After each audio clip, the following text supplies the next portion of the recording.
Êxodo 23. Gente,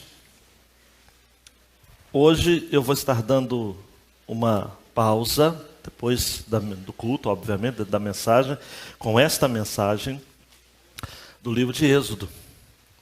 Porque em dezembro estarei trazendo mensagens natalinas, a história do Natal, né? Um subtítulo legal são Textos de Ontem, Inspiração de Sempre. Tá ok? São aqueles textos tradicionais que você conhece, do nascimento de Jesus, visita dos magos, pastores de Belém. Mas vamos buscar essa inspiração de sempre em textos de ontem. E vamos estar retomando a exposição de Êxodo o ano que vem, se o Senhor Jesus não voltar aí entre o Natal e o Ano Novo e as minhas férias. Tá ok? Êxodo 23, versos de 1 a 9. Mensagem nesta noite é: faça a coisa certa. Antes de ler o texto, eu pedi a autorização do João Marcos para contar essa história de nossa conversa na sexta-feira. Fui buscá-lo na escola, retornando, saímos do ônibus ali na Rio Santos e houve uma tentação no coração do meu filho, né? De atravessar Rio Santos, mesmo com aquela divisória, mas saltando assim. E ele olhou para mim e falou o seguinte: pai, eu posso atravessar Rio Santos e saltar a divisória? Eu falei: pode. Mas é a coisa certa? Diante de tantas situações na vida, e eu quero expor aqui algumas realidades, alguns compromissos que a gente precisa estar assumindo com a verdade, com a justiça e com a ética. E eu vou estar assim, pedir muito a Deus essa semana, para, a despeito de ser uma mensagem de onde eu vou estar trabalhando alguns conceitos tão abrangentes, verdade, justiça e ética, isso dá aula aí para um semestre inteiro. Eu vou procurar ser bem prático e objetivo, o possível, para atingir o seu coração de que em todos os momentos da vida nós somos tentados a cruzar os limites da verdade, da justiça e da ética. Daí então esse tema precisa estar bem forte na sua mente. Faça a coisa certa. Faça a coisa certa. Êxodo 23, 1 a 9. Não espalharás falsos boatos, nem farás acordo com o ímpio, para seres testemunha injusta.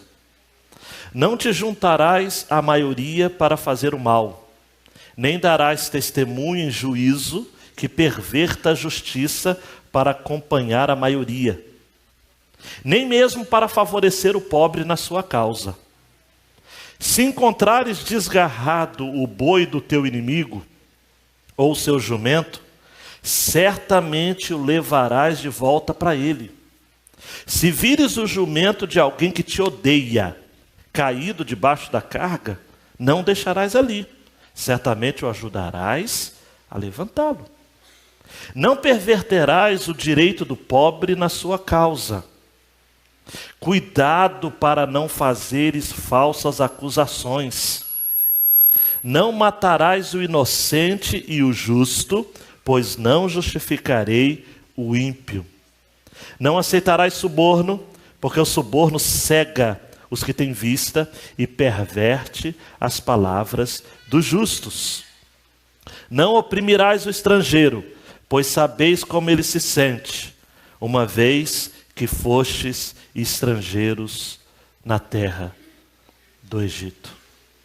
Deus meu, por favor, capture a atenção aqui de juniores, adolescentes, jovens, adultos homens, adultos mulheres. Toma-nos nas tuas mãos para ouvirmos a tua palavra, no nome de Jesus. Amém. Amém. Você que está chegando hoje à nossa igreja e talvez não esteja entendendo o contexto, o livro de Êxodo nós encontramos a história do povo de Deus, da libertação do Egito. E a primeira parte é uma parte histórica, lindíssima, que tem inspirado, inclusive, admiradores aí do mundo do cinema. O Príncipe do Egito, que a Disney produziu, e até agora o infame Êxodo, Reis e Deuses. Um filme que não tem nada a ver com a Bíblia, embora o tema esteja ligado ao Êxodo. E na segunda parte do livro de Êxodo, nós encontramos as famosas leis de Deus. Sobretudo, capítulos 20 até o capítulo 23. E dentro dessas leis nós encontramos duas categorias, ou duas classificações de leis. As chamadas leis apodídicas, ou leis categóricas, são leis que o texto diz, não faça isso, não faça isso, faça isso, faça aquilo outro. A mais importante expressão dessas leis apodídicas ou categóricas são os 10 mandamentos, o decálogo, ou conforme o original hebraico, as 10 palavras. Depois, amados, do capítulo 20, versículo 22, até o capítulo 23, versículo 19, nós encontramos as chamadas leis casuísticas, também chamado de leis condicionais. Essas leis vão ser sempre precedidas pela expressão se acontecer algo, se acontecer aquilo outro, se acontecer aquilo outro. São casuísticas no sentido de que estabelece determinados casos que já aconteceram na época ou que se viessem a acontecer, já haveria uma jurisprudência adequada para que os anciãos que foram indicados por Moisés pudessem julgar bem todas as coisas. Coisas essas que diziam respeito a questões do dia a dia das pessoas. Por isso, casuísticas ou condicionais. Coisas que estavam condicionadas ao dia a dia das pessoas. Lembrando que Israel, nesse tempo, é uma sociedade agrícola. Não é uma sociedade monárquica ainda, não havia rei. Havia um conselho de anciãos que cuidavam das questões judiciais, acordos que eram feitos, situações que estavam em algum tipo de pendência. Moisés era o líder absoluto do povo e as coisas foram acontecendo, e à medida que fosse acontecendo, esses registros foram sendo estabelecidos aqui, que é chamado de Código da Aliança, que inclusive é tema de estudo da matéria Introdução ao Direito, quando se estuda sobre o direito hebraico. Tá? Então, nós estamos aqui, amados, reafirmando, domingo após domingo, nesse estudo, que o direito vem de Deus. Deus foi quem inventou o direito. E até hoje nós temos determinadas leis que são inspiradas aqui. E outras que se fossem inspiradas aqui, certamente provocariam uma justiça maior na vida da sociedade. Nós temos então a grande ideia desse texto, Êxodo 23, 1 a 9, Tuane, que o crente fiel tem na palavra de Deus o seu referencial de valores para a vida em sociedade. O crente fiel não precisa do Código Penal brasileiro nem do Código Civil brasileiro, já tem na palavra de Deus o seu referencial de valores para a vida em sociedade. O crente fiel também não precisa, amados, necessariamente daquilo que é passado por pais na educação familiar. Porque nós sabemos que vivemos uma sociedade em que as famílias estão cada vez mais fragmentadas nos seus valores. E que vez por outra a gente pega aqui, pastor Macário, que lida aí com essa nova geração, juniores, jovens, adolescentes, que você tem que ensinar aqui que o que o pai ensinou em casa foi errado. Muitas vezes. Então, o crente fiel tem na palavra de Deus o seu referencial de valores para a vida em sociedade. E nós vamos encontrar nesse texto de 9 versos, 3 compromissos. Compromisso com a verdade, compromisso com a justiça e compromisso com a ética. Primeiro, compromisso com a verdade, versos de 1 a 3. Não espalharás falsos boatos. nem farás acordo com o ímpio para seres testemunha injusta. Essa ideia de ser testemunha injusta, a Almeida século XXI traduziu assim, testemunha injusta. A Revista Atualizada traduziu como testemunha maldosa. A NVI traduziu como testemunha mal intencionada. E a King James Atualizada traduziu como testemunha de injustiça.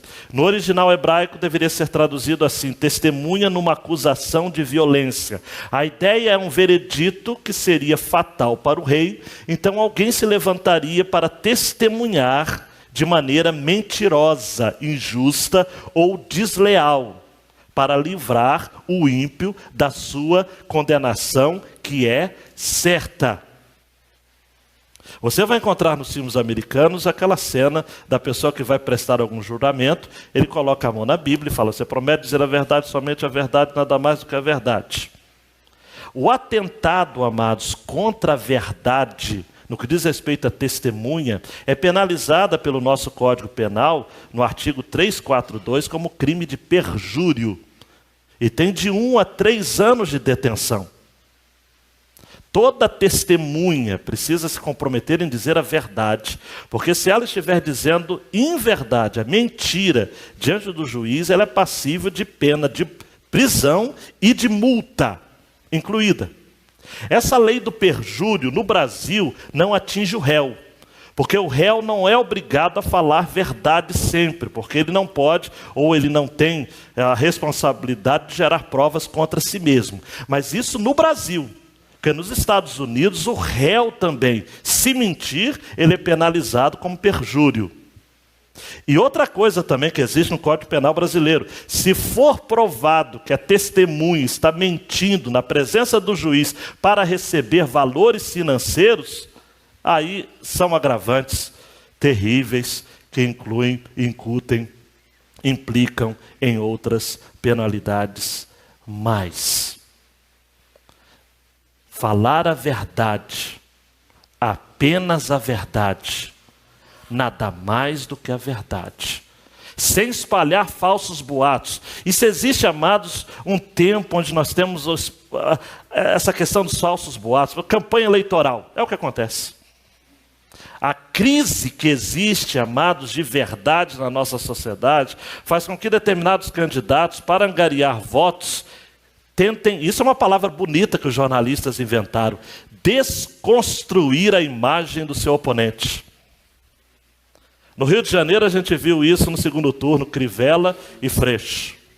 O pessoal do Crivella começou a soltar notas que o Freixo poderia ter dito e nunca disse.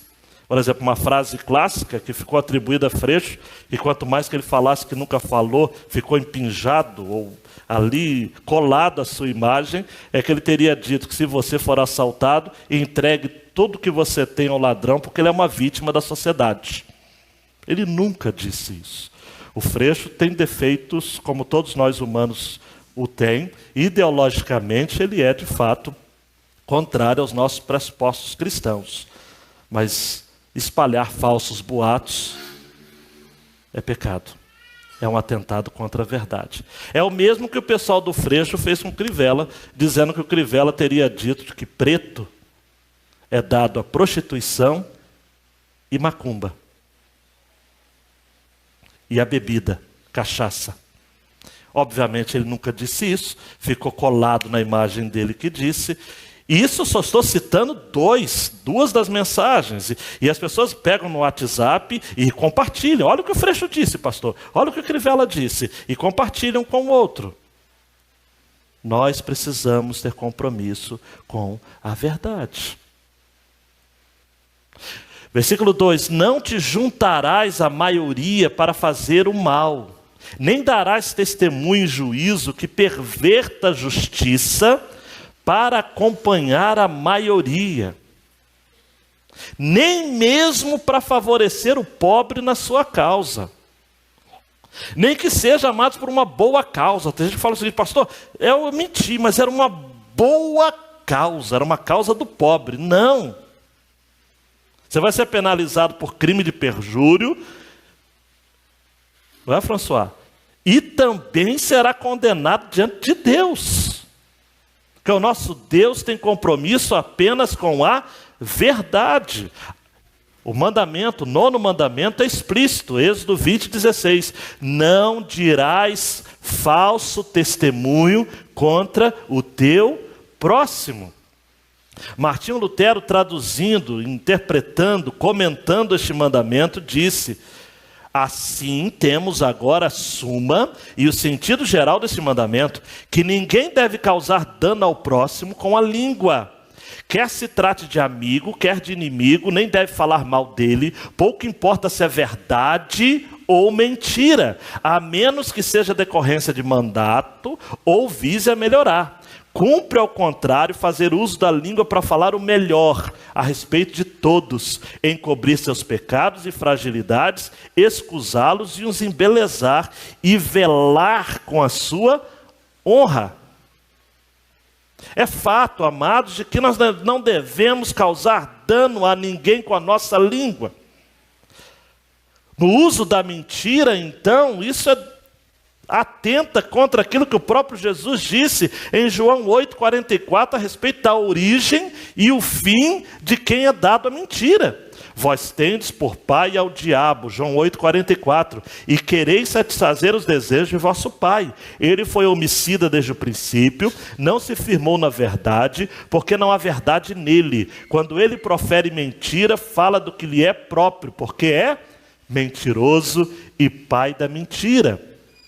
Em Apocalipse capítulo 21, versículo 8, nós temos categoricamente relatado o grupo de pessoas, ou os grupos de pessoas que estarão no inferno, tímidos, e tímido aqui não é pessoa que tem dificuldade de relacionamento, tímido aqui no original é covarde, é gente que não afirma a verdade, é gente que não assume o que disse, ou não assume o que fez, ou o que faz. Incrédulos, abomináveis, homicidas, fornicadores, feiticeiros, idólatras, e o texto diz, a todos os mentirosos. Deixa eu só trazer um detalhe aqui, em texto Apocalipse não fala que vão ser todos os tímidos, nem todos os incrédulos, nem todos os abomináveis, nem todos os homicidas, nem todos os fornicadores, nem todos os feiticeiros, nem todos os idólatras, mas os mentirosos, o texto bíblico faz questão de dizer, todos os mentirosos. Todos os mentirosos. Mas você há de concordar que nós vivemos em uma sociedade, não apenas Brasil, mas de mundo, que tem faltado com a verdade, sim ou não? O mais importante dicionário do mundo é o dicionário produzido pela Universidade de Oxford, na Inglaterra. E eles definem a cada ano qual é a palavra que resume o ano. E a palavra escolhida este ano, e eu salientei, eu tirei isso do jornal O Globo, do dia 23 de novembro, é a palavra pós-verdade.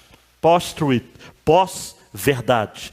Pela definição do dicionário, o que é pós-verdade?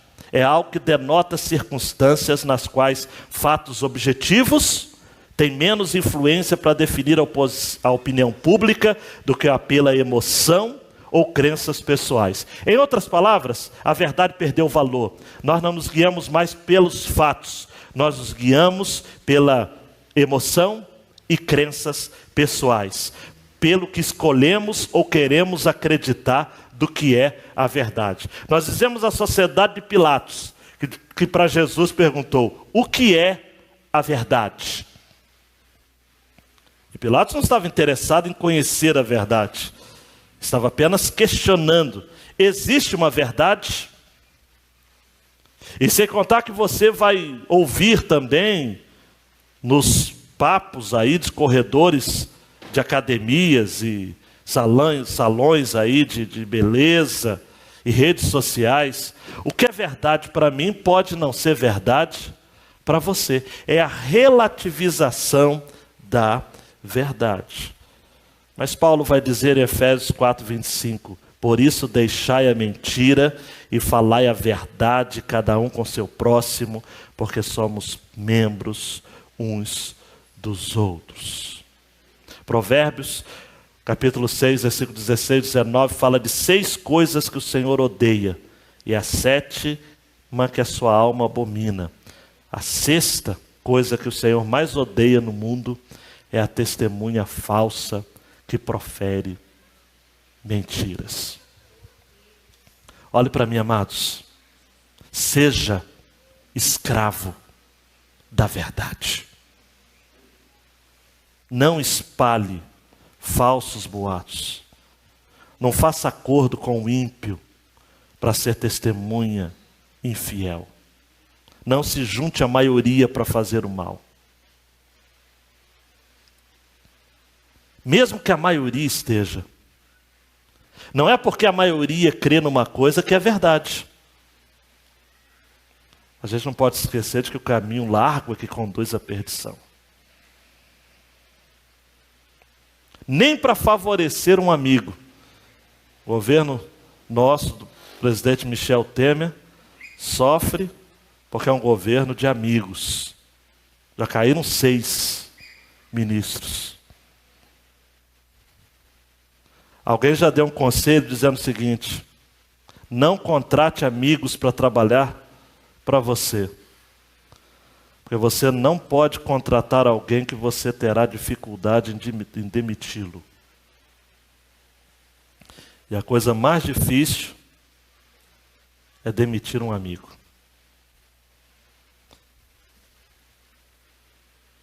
Seja aliado incondicional da verdade. Jesus disse: seja o vosso dizer sim, sim. Não, não. Que passar disso? Procedência maligna. Outro compromisso, Tuane. Compromisso com a justiça. Versos 4 a 6 diz: se encontrares desgarrado o boi do teu inimigo, ou o seu jumento, dá uma paulada na cabeça dele para terminar de matar. É isso? Hã? E certamente o levarás de volta para ele. Se vires o jumento de alguém que te odeia, não é nem que você odeia, que te odeia, caído debaixo da carga, isto é, da canga, né, no Nordeste, não deixarás ali, certamente o ajudarás a levantá-lo. Não perverterás o direito do pobre na sua causa. A situação apresentada aqui deveria servir de modelo. Devemos respeitar os direitos das pessoas, até mesmo as pessoas que são nossos inimigos. Verdade. Jesus disse, amados, em Mateus 5, 45 a 47, que se nós amamos os que nos fazem bem, que recompensa vamos ter? Se saudarmos apenas os nossos irmãos, o que a gente faz demais? Paulo vai dizer aos romanos que nós devemos amar os nossos inimigos. A ideia que esse texto está nos apresentando nessa lei casuística é de que você não pode tripudiar uma pessoa só porque ela é seu inimigo. Mas pelo contrário, se você encontrar desgarrado o boi, traduz aqui boi como carro, que é uma sociedade agrícola, né? Você encontra o seu... Tem até um filme que a gente assistiu recentemente, acho que aquele filme Você Acredita, não é? Que tem uma cena, a pessoa fez mal a uma determinada pessoa. E aí então, chega a hora, acho que não foi Você Acredita não, foi um outro filme aí, O Quarto de Guerra, não é? E aí a pessoa encontra a pessoa que lhe fez o mal, com o carro ali parado. E aí, mas você vai fazer isso? Você vai fazer isso por ele? Não, vou fazer por ele. Vou fazer isso por mim, é certo. Encontrou o carro do seu inimigo, com a bateria riada, ajude-o. Se vires o carro de alguém que odeia você, com pneu furado, não deixe ali. Ajude a levantá-lo. Não perverta o direito, aquilo que é justo do pobre, naquilo que lhe é de direito, de justiça. E pobre aqui no hebraico é chamado ebion, é a pessoa carente, necessitado, que sofre opressão, a pessoa de uma classe baixa. E nós temos, amados, nossa sociedade brasileira, sobretudo, vamos falar só da nossa sociedade brasileira, uma ideia, amados, de que a pessoa é pobre porque ela não lutou. No fundo, há no coração de algumas pessoas isso, porque não aproveitou as oportunidades. É pobre porque a família vivia bebendo cachaça. É pobre porque mora mal. É pobre porque não aproveitou estudo.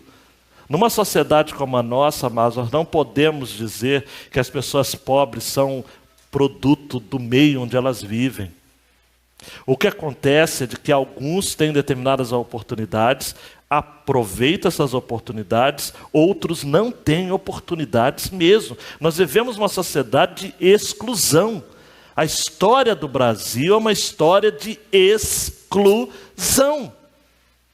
A abolição da escravatura em 1888, para dar luz a uma república, para favorecimento das elites.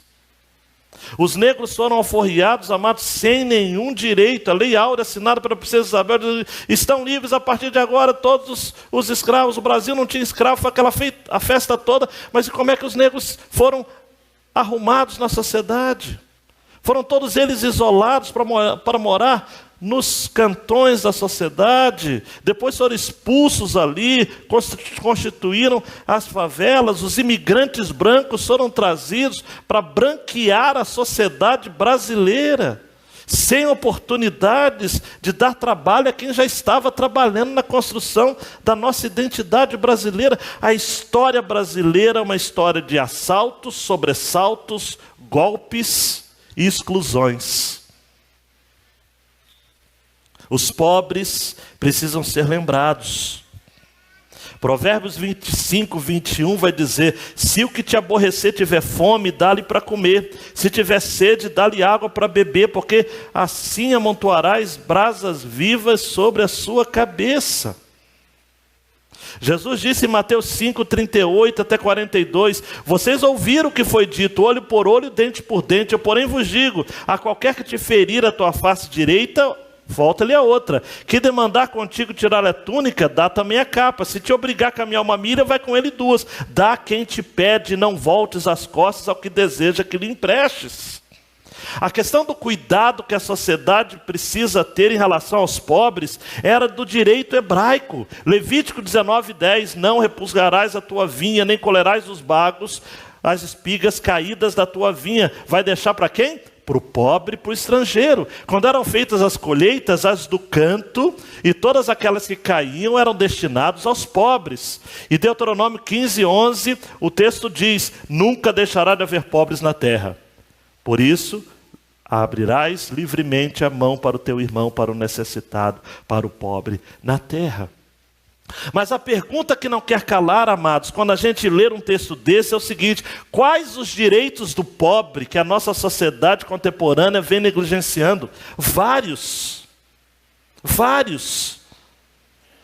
Os nordestinos, quando vieram para a cidade grande, para São Paulo, para construir os prédios, construíram prédios que eles hoje não podem entrar.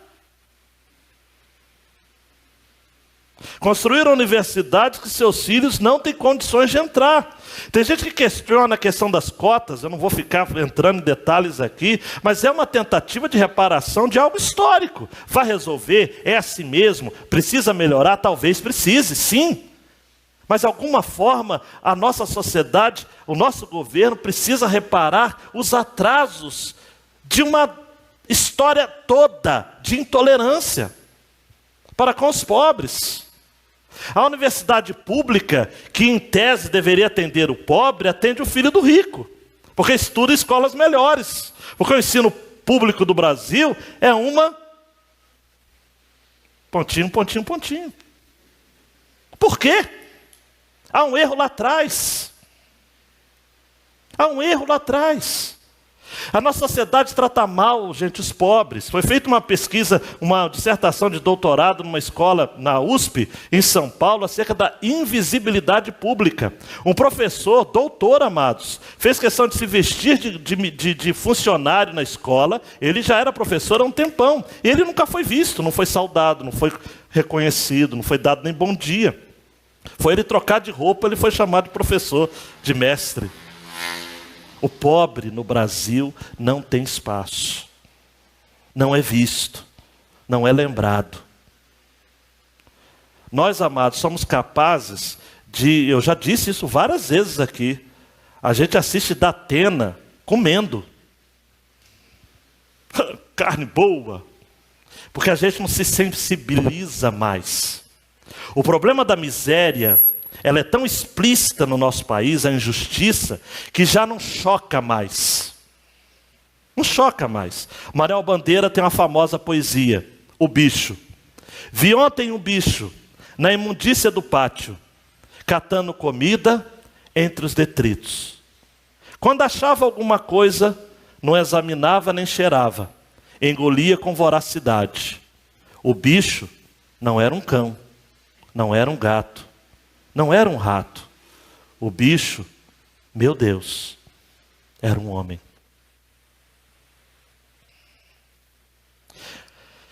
Olhe para mim, nós temos uma dívida como sociedade para os empobrecidos. Todos nós temos a obrigação de fazer algo. A Bíblia diz, quem dá aos pobres, empresta a Deus. Ah, pastor, mas nós vamos alimentar a pobreza dando comida. Aquela fome ele não vai ter mais. Vamos pensar em políticas, mas vamos pensar em políticas fazendo também algo de atendimento. Porque fazer ação social com o dinheiro dos outros é muito fácil. Quem fala em justiça social tem que ser o primeiro a colocar a mão no bolso para ajudar. Tem gente que nunca ajuda o pobre, mas que fica, agora não, mas ficar me azucrinando, dizendo, pastor, a igreja tem que fazer para o pobre, fazer para o pobre. Por que você não faz com o seu dinheiro? Quem está na área social, e crente tem que estar em área social, tem que ser o primeiro a comprar 1 quilo de arroz a mais, a quando fazer uma campanha de cesta básica, todo mundo juntar, ajudar. Tem que fazer. Nós, como crentes, somos obrigados a atentar para a causa do pobre. O pobre não é justo porque é pobre, mas o pobre, por ser pobre, precisa de amparo.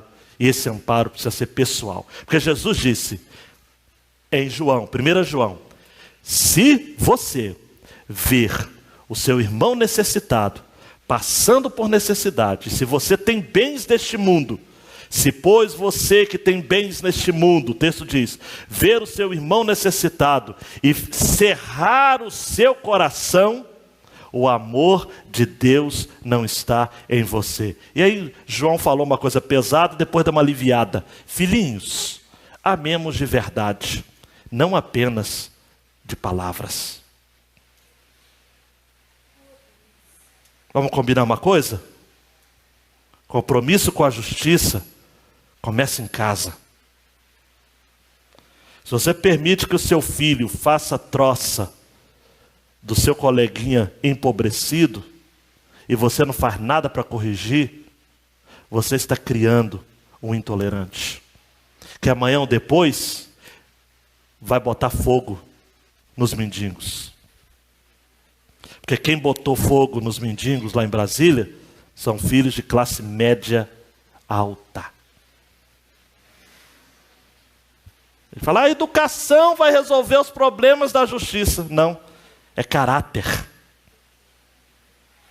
Tem muito rico sem caráter e pobre com caráter. Não é condição financeira, é compromisso com a justiça. Bem-aventurados que têm fome e sede de justiça, pois serão fartos. Mas vamos lá, com a ética, que eu acabei inflamando muito com a questão da justiça. Ética, versículos 7 a 9. Cuidado para não fazeres falsas acusações. Não matarás o inocente e o justo, pois não justificarei o ímpio. Não aceitarás suborno, porque o suborno cega os que têm vista e perverte as palavras dos justos. Não oprimirás o estrangeiro, pois sabeis como ele se sente, uma vez que fostes estrangeiros na terra do Egito. Quando eu li o versículo 9, amados, eu lembrei dos refugiados, dos imigrantes. Não oprimirás o imigrante ou o refugiado, porque a gente sabe o que é ser... Gente, nós sabemos o que é ser estrangeiro. O Brasil é formado por estrangeiros. Há descendentes aqui nesse meu auditório de italianos, de espanhóis, de alemães, até de nordestinos. Então são pessoas que se achegaram a nós. Os nordestinos são uma brincadeira, não são imigrantes, são migrantes. Não é? Mas, de todo modo, nós precisamos tratar as pessoas de maneira ética. Deixa eu só fazer uma definição de ética aqui, sem querer ser chato, não é aula. Eu sei que tem jovem aqui que tem, é aula, faculdade. Mas vamos lá, ética. Uma das possíveis definições de ética seria de que é uma parte da filosofia e também das ciências sociais que lida com a compreensão das noções e dos princípios que sustentam as bases da moralidade social e da vida individual. Em outras palavras, trata-se de uma reflexão, ética é uma reflexão sobre o valor das ações sociais, consideradas tanto no âmbito coletivo como no âmbito do individual. Isso é ética. Os filósofos clássicos diziam que a maioria das pessoas são como barcos à deriva. E logo as suas ações precisam ser reguladas pela sociedade. Éticos, no grego, fazer a coisa de acordo com um determinado padrão, porque a palavra traduzida para o latim foi mores, que daí vem a nossa palavra moral. Ética e moral estão intimamente ligadas. Logo, amados, a Bíblia é um livro de ética. Ética. Cuidado para não fazeres falsas acusações, porque você não vai estar sendo ético. Quando a gente usa essa expressão, nós estamos dizendo, amados, que nós precisamos seguir um padrão de Deus, e o padrão de Deus é não fazer acepção de pessoas. Deuteronômio 10, 17, pois o Senhor vosso Deus é o Deus dos deuses e o Senhor dos senhores, o Deus grande, poderoso e temível, que não faz acepção de pessoas, nem aceita suborno. Jó 36, 18, cuidado, que ninguém o seduza com riquezas, não se deixe desviar por suborno, por maior que este seja, de acordo com o grau e cargo na Petrobras. O avarento, Provérbios 15, 27, põe sua família em apuros, mas quem repudia o suborno viverá. Eclesiastes 7, 7, a opressão transforma o sábio em tolo, e o suborno corrompe o coração. É aquilo que foi dito pelo Sérgio Moro, amados. O governo de gente que se aproveita da pobreza dos outros é o governo de poderosos ricos que estabelece seu poder sobre governados miseráveis e oprimidos. A lógica é assim. Não se pode viver em um país, amado, sem ética. E quando Charles de Gaulle, presidente francês, visitou o Brasil e disse que o Brasil não era um país sério, meu Deus do céu, as elites do Brasil ficaram em polvorosa. Mas até hoje o Brasil não é um país sério. Quando o filósofo Edson Arantes do Nascimento, Pelé, disse que o brasileiro não sabe votar, falaram que tinha sido um gol contra. Mas amados, amadas, o voto, mas não, o voto. Convidaram um pastor batista tradicional lá em Brasília para fazer parte de uma marcha para Jesus lá em Brasília, para amarrar os demônios que haviam nos céus de Brasília. Olha só, hein? E o pastor batista tradicional, Bíblia pura, ele diz o seguinte: o que adianta amarrar lá em cima e soltar aqui embaixo? Não adianta. Vai fazer marcha para Jesus, gente, de cansar, vai para a obra, se quer suar. Não adianta, tem que ter exercício de cidadania, tem que saber votar. O crente que vem do seu voto, o incrédulo eu espero tudo, porque o incrédulo é entregue para o mal mesmo. Agora o crente que vem do seu voto um saco de cimento, meia dúzia de tijolos, cesta básica, um emprego para o filho na Câmara dos Vereadores, um cargo comissionado, é uma indignidade, uma insanidade, uma indecência, uma excrescência e outras ênsias. Mas nós precisamos ser éticos, e ética tem a ver com moral. Ética tem a ver, como o apóstolo Paulo disse em Atos capítulo 20, Vocês sabem que estas mãos providenciaram trabalho para o meu sustento. Eu não tomei, não. Paulo fala, eu não cobicei ouro, prata de vocês. Porque ele não disse que não tomou, ele disse, eu nem cobicei. Amados, o texto diz, versículo 9, que nós não devemos oprimir o estrangeiro, o imigrante, porque a gente sabe como ele se sente. O povo de Israel havia sido estrangeiro na terra do Egito. E quem já foi estrangeiro, imigrante, sabe o que é, amados. Perguntaram para a mãe de Martin Luther King, o grande ideário humano do fim do apartheid americano, qual é o segredo para criar um filho tão especial? Ele falou, eu dei duas coisas para aquele menino. Eu dei asas e raízes. Asas para que ele não encontrasse limites na sua capacidade de sonhar. E raízes para ele nunca se esquecer de onde ele veio. O que tem de gente hoje, amados, que já comeu, meu Deus do céu, hein? Já repartiu o ovo em 4 pedaços. E hoje se acha o bambambam. É indiferente. É duro de coração. Amados, aquilo que a gente já viveu, a gente se torna sensível. Antônio Exupéry, no seu famoso O Pequeno Príncipe, disse que nós somos eternamente cativados por aquilo que nos toca. Aquilo que nos toca, aquilo que nos diz respeito. A nossa situação humana nos torna melhores humanos. O compromisso com a ética vem quando a gente se sente. Eu gosto dessa expressão, eu até pediria para você sublinhar, se você não achar que é pecado. Sabeis como ele se sente. Para mim, essa é a chave do versículo 9. É aí que nós temos um olhar empático. O que é empatia? Mais uma definição aí, tenha paciência comigo. Empatia é a capacidade que possuímos de entender a emoção dos outros. É a compaixão pela dor psicológica do outro. É saber ouvir sem julgar, ter paciência mesmo cansados. É estar perto muitas vezes em silêncio, mas é necessário que seja sempre de coração para coração.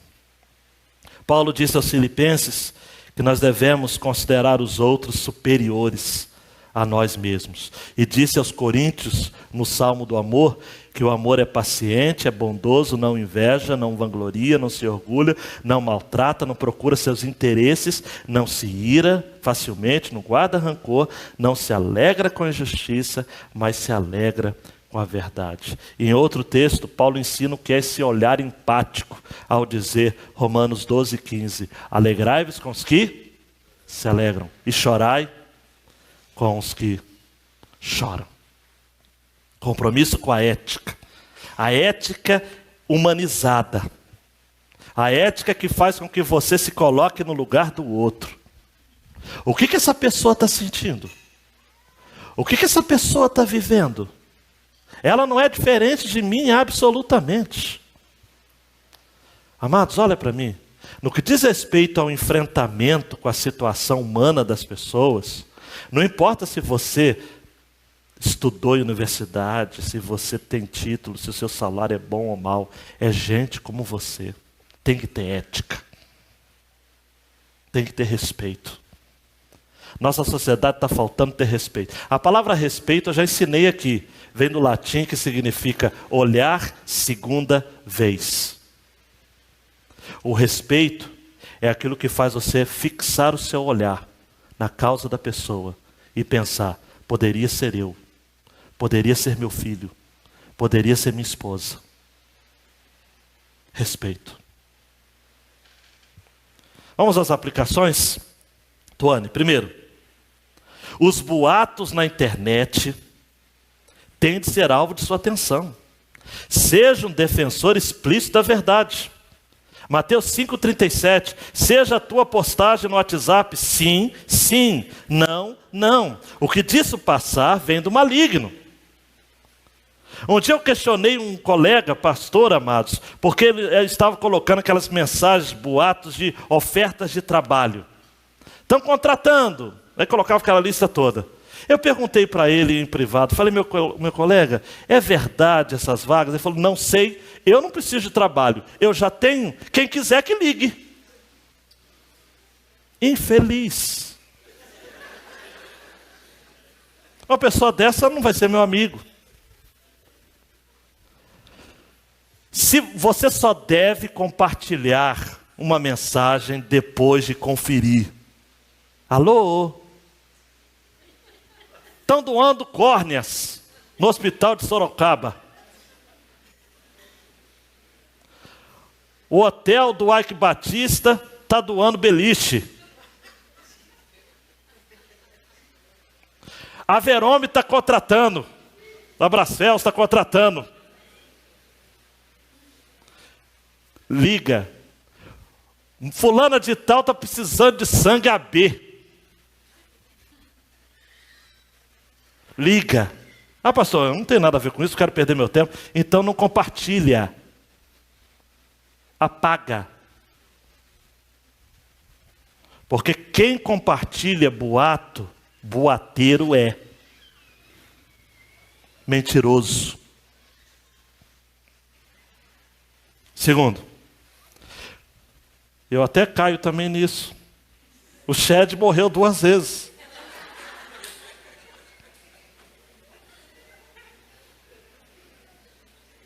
E daí eu ouvi o Macário falando, até tu. Depois ele morreu mesmo, não falei nada. Mas morreu essa madrugada, não foi só o Fidel Castro que morreu. O seu Shed também, parece que morreu mesmo.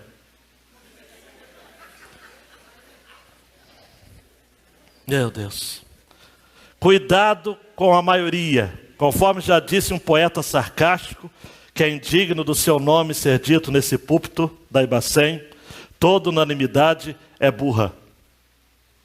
Essa história, amados, está todo mundo falando. O que tem a ver? Todo mundo falando. Você é todo mundo? Gente, o homem, a mulher, tem que ter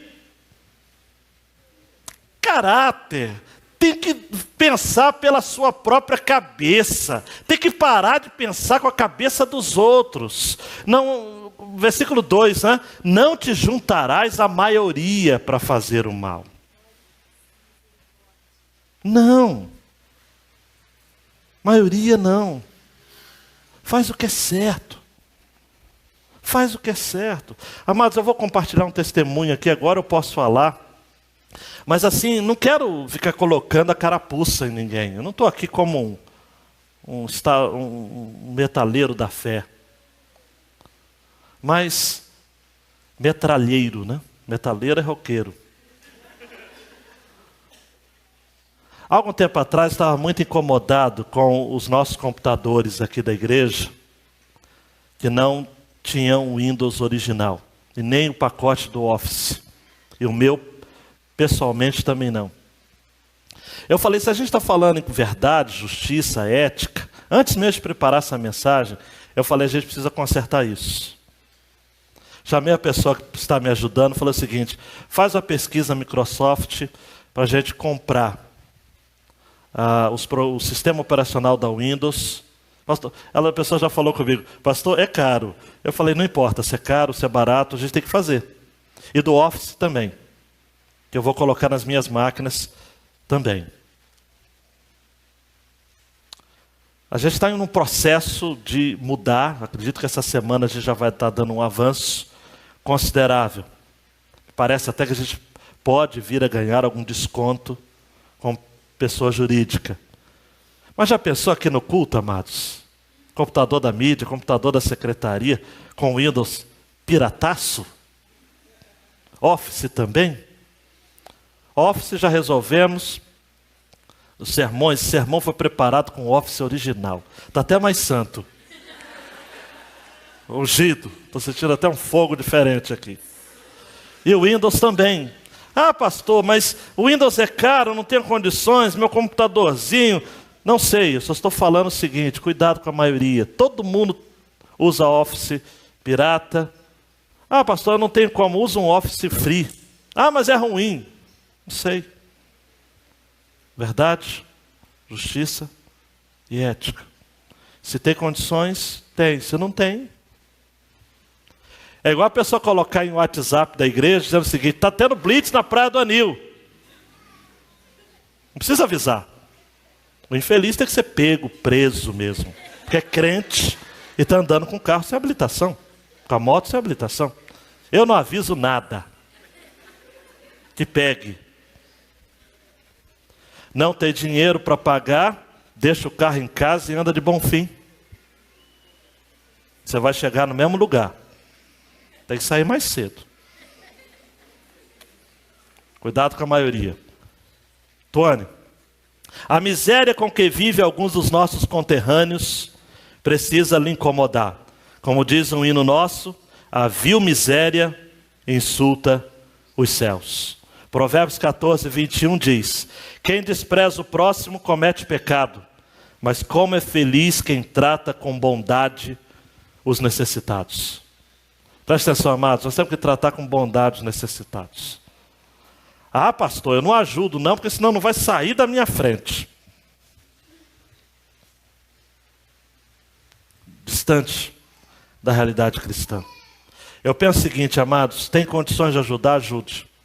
Recentemente eu fui pregar em Macaé, cheguei da rodoviária, eu, Débora. Um cidadão sentado na escada, olhando para mim. Eu olhei para ele. Olhou para mim. Eu olhei para ele. Ele falou, senhor, eu estou indo para Itabuna, na Bahia. Eu sei o quadro de Macaé. Uma situação está, funcionários que vieram, não tem dinheiro para voltar mesmo. Eu estou indo para Itabuna, na Bahia. Eu pensei que a passagem era de um preço. Cheguei aqui, ali, naquele guichê. Não consegui comprar. O senhor não tem aí R$ 30 para me ajudar? De início eu falei, não tenho, então vou pregar aqui. Está difícil. Olhei para Débora, Débora olhou para mim. Olhei para Débora, Débora olhou para mim. Tirei tudo que tinha, juntei 20, juntei moeda. Dei para ele. Aí ele foi lá no guichê, amados.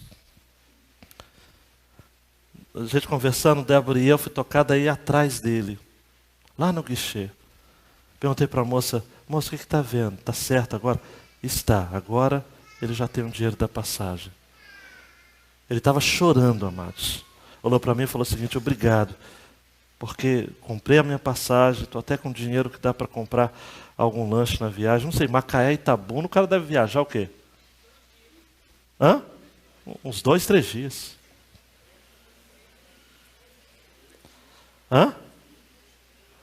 Muito tempo. Então, amados, preste atenção aqui. Preste atenção aqui. É feliz quem trata com bondade os necessitados.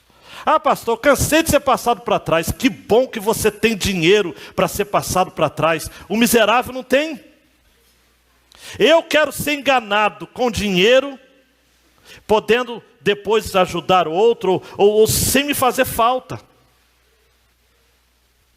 Do que às vezes ter condições de ajudar e não fazer por pirraça, por pinima, por maldade, por maldade no coração, gente. É feliz, quem pode ajudar tem que ajudar sim. A necessitada. Porque no Brasil, amados, tem muita miséria.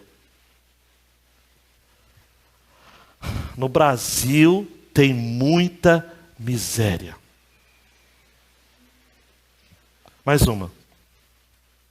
Perto da divulgação da lista do fim do mundo dos delatores da Odebrecht, você precisa avaliar sua correção moral. Seu nome estaria lá? Cá para nós. Seu nome estaria lá? Seu nome não está lá, talvez. Mas se você tivesse oportunidades, você estaria? Porque Rui Barbosa já dizia, quer conhecer um homem? Dá-lhe poder. Tem gente aqui que está olhando para mim que está dizendo, não, 1000 vezes não, eu sou justo. Mas se pegar um cargo na Câmara dos Vereadores, nem vou falar deputados, dos vereadores, também iria roubar do direito dos outros. Também iria ter assessores, com cada assessor tendo que pagar parte do seu salário numa propina pessoal. Tem gente aqui que não é corrupto por falta de oportunidade. É só ter dinheiro na mão que vai se tornar ladrão. Porque quer ter mais e mais e mais. É igual sanguessuga, nunca desbasta.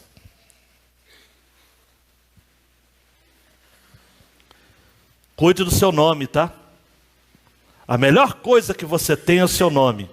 Provérbios 22:1. A boa reputação vale mais do que grandes riquezas. Desfrutar de boa estima vale mais que prata e ouro. E por fim,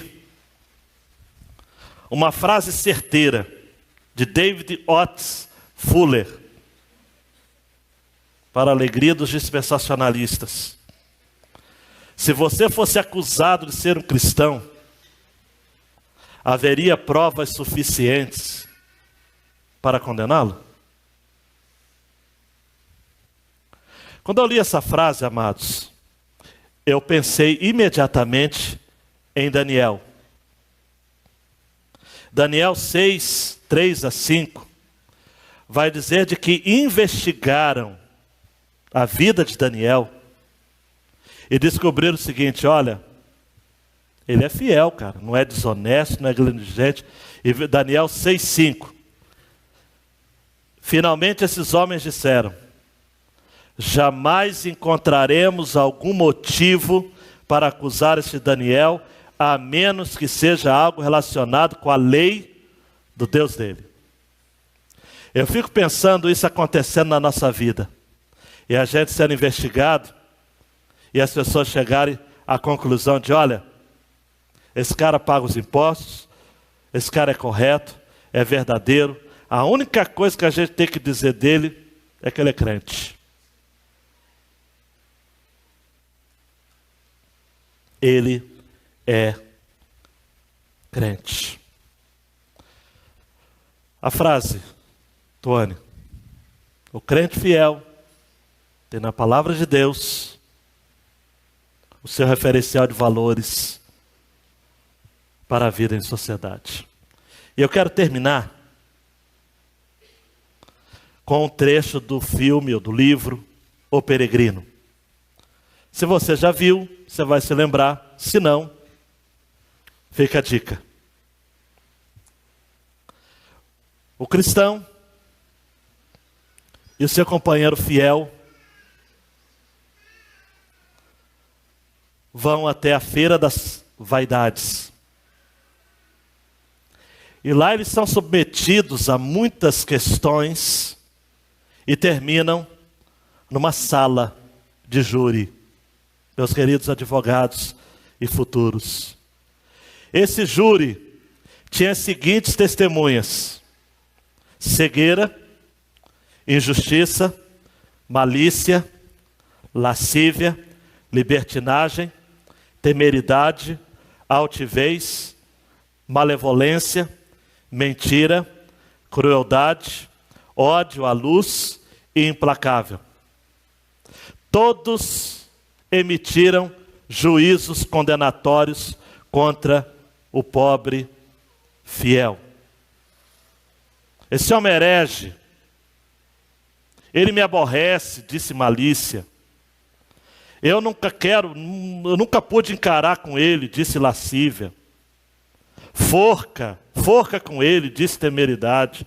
É um miserável, malevolência, disse. É um infame, a mentira, disse.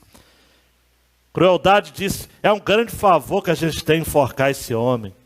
E implacável, disse. Ainda que me dessem todo mundo, não poderia reconciliar-me com ele. Levaram fiel à morte. Açoitaram-no, esbofetearam-no, cortaram-lhe em pedaços de carne, apedrejaram-no, feriram-no com espadas e lançaram fogo, reduzindo as cinzas. Mas preste atenção, John Bunyan, no seu livro, preste atenção. Mas por detrás da multidão, vi eu no meu sonho, um carro tirado a 2 cavalos, que o esperava. E logo que os seus inimigos o mataram, foi arrebatado naquele carro pelas nuvens ao som de trombetas, rumo à porta celestial. O castigo do cristão foi adiado. O nosso peregrino voltou para a prisão, onde esteve ainda por algum tempo. Aquele, porém, que de tudo dispõe, que tem na sua mão o poder da raiva dos inimigos, permitiu que o cristão escapasse e continuasse o seu caminho. Mas que doces cantos ouvi eu de cristão, enquanto caminhava. Grande foi a tua fidelidade no Senhor, meu bom amigo fiel. Agora estás bendita, enquanto os incrédulos, cujos prazeres são falsos e vãos, se lamentarão no meio de penas e de agonias. Bendize a Deus, amigo fiel, e canta. Teu nome será eterno, porque vives, apesar de te haverem morto.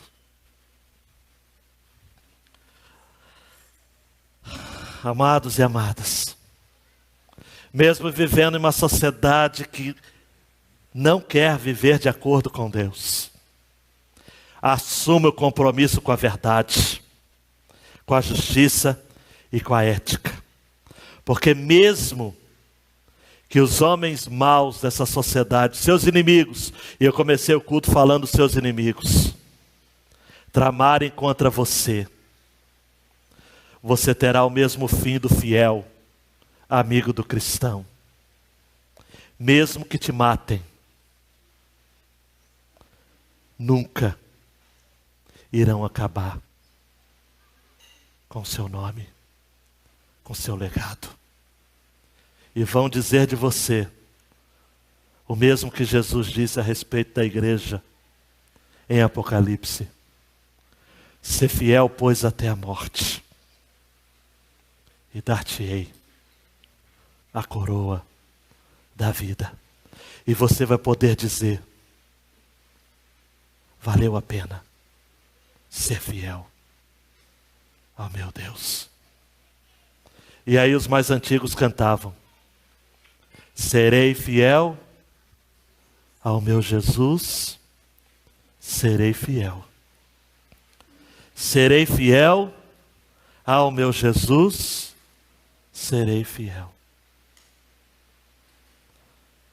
Há um caminho a percorrer,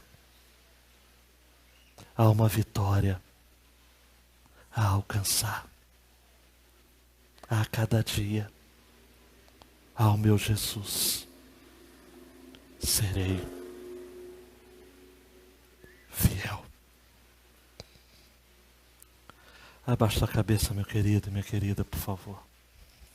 Faça a coisa certa.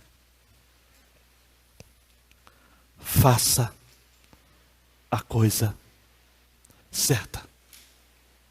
Fiel. Fiel ao Senhor. Em todo o tempo. Custe o que acontecer. Custe o que custar. A que preço for. Seja fiel. Seja fiel.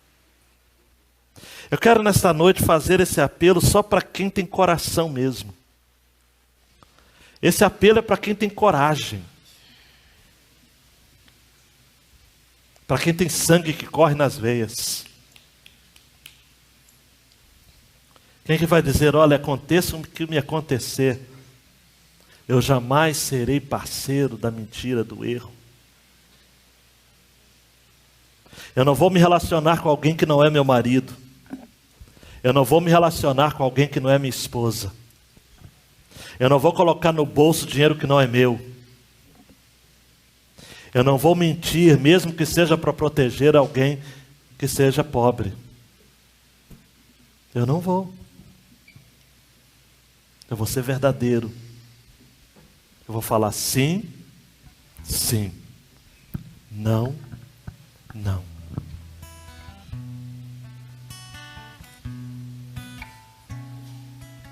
Quero que você coloque a mão no seu coração e diga: Senhor, eu quero ter a palavra de Deus como meu referencial de valores para a minha vida em sociedade.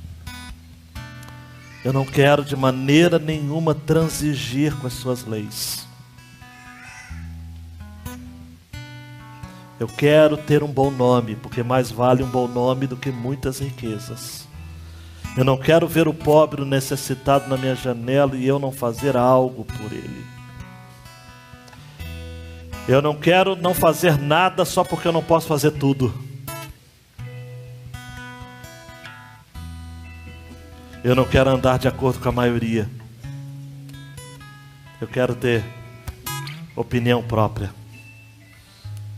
e fazer a coisa certa em todo o tempo.